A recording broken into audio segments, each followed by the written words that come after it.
जंगल में सूरज चमक रहा है और माशा पेड़ों के बीच से उछल कूद कर रही है।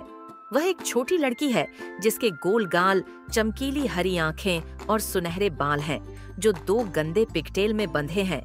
उसने गुलाबी रंग की पोशाक पहनी है और उसके नीचे एक सफेद ब्लाउज और गुलाबी रंग के जूते हैं। वह शरारती ढंग से मुस्कुराते हुए भालू के घर में घुस जाती है। भालू एक लंबा मोटा भूरा भालू जिसका चेहरा मुलायम, गोल और आंखें दयालु हैं, अंदर है। उसने हरे रंग का एप्रन पहना हुआ है और लकड़ी का चम्मच पकड़े हुए अपनी आरामदायक लकड़ी की रसोई में दोपहर का भोजन तैयार कर रहा है। माशा बेयर को खाना बनाने में मदद करने पर जोर देती है। वह एक स्टूल पर चढ़ती है और बेतरतीब सामग्री उठाती है, आटा, चीनी और मसाले। बेयर घबरा कर देखता है। उसने अपना चम्मच गिरा दिया है और अपने पंजे से अपना सिर पकड़ रहा है। माशा ने अजीबोगरीब मिश्रण को ओवन में डाल दिया। कुछ ही देर बाद धुआं निकलने लगा और घोल फट गया। माशा आंखें फाड़े देखती रही। उसका चेहरा आटे से लथपथ था।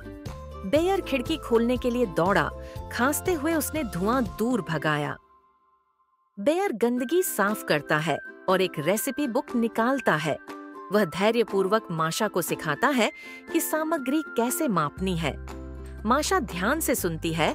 उसके चेहरे पर गंभीरता है क्योंकि वह बेयर की हरकतों की नकल करती है। केक तैयार है। माशा और बेयर टेबल पर बैठकर खूबसूरती से पके हुए केक का आनंद ले रहे हैं। माशा गर्व से मुस्कुराती है जबकि बेयर खुश होकर हंसता है कि अब यह अराजकता खत्म हो गई है। माशा का उत्साह देखकर बेयर उसे कदम दर कदम सिखाने का फैसला करता है। वह अपने बगीचे से ताजी सब्जियां लाता है और उनका महत्व समझाता है। माशा ध्यान से सुनती है और फल और सब्जियां चुनती है। माशा केक को और भी मजेदार बनाने के लिए एक मजेदार विचार लेकर आती है।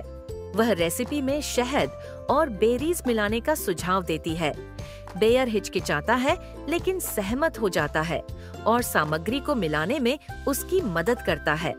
जब माशा की नाक पर शहद की एक बूंद पड़ती है तो वे हंसते हैं।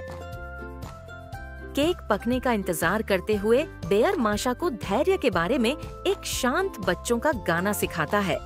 वे एक साथ बैठते हैं, ताली बजाते हैं और सुर में सुर मिलाते हुए गाते हैं। घर में खुशनुमा धुन गूंजती है जिससे एक दूसरे के साथ बंधन का पल बनता है।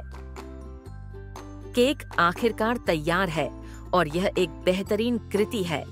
शहद और जामुन से सजा यह केक स्वादिष्ट लगता है। माशा और बेयर ने एक छोटी सी दावत के लिए मेज सजाई और कुछ जंगल के जानवरों को भी अपने साथ शामिल होने के लिए आमंत्रित किया। वे सभी एक साथ केक का आनंद लेते हैं, हंसी और खुशी साझा करते हैं। दावत के बाद माशा ने भालू को गले लगाया और वादा किया कि वह हमेशा नए रोमांच में गोता लगाने से पहले सुनेगी और सीखेगी। भालू मुस्कुराता है, राहत महसूस करता है लेकिन खुश भी, यह जानते हुए कि माशा का वादा शायद लंबे समय तक न रहे।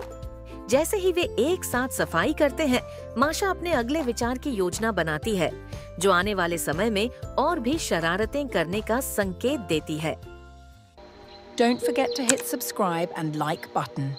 The Story Tales channel for more interesting and adventurous stories.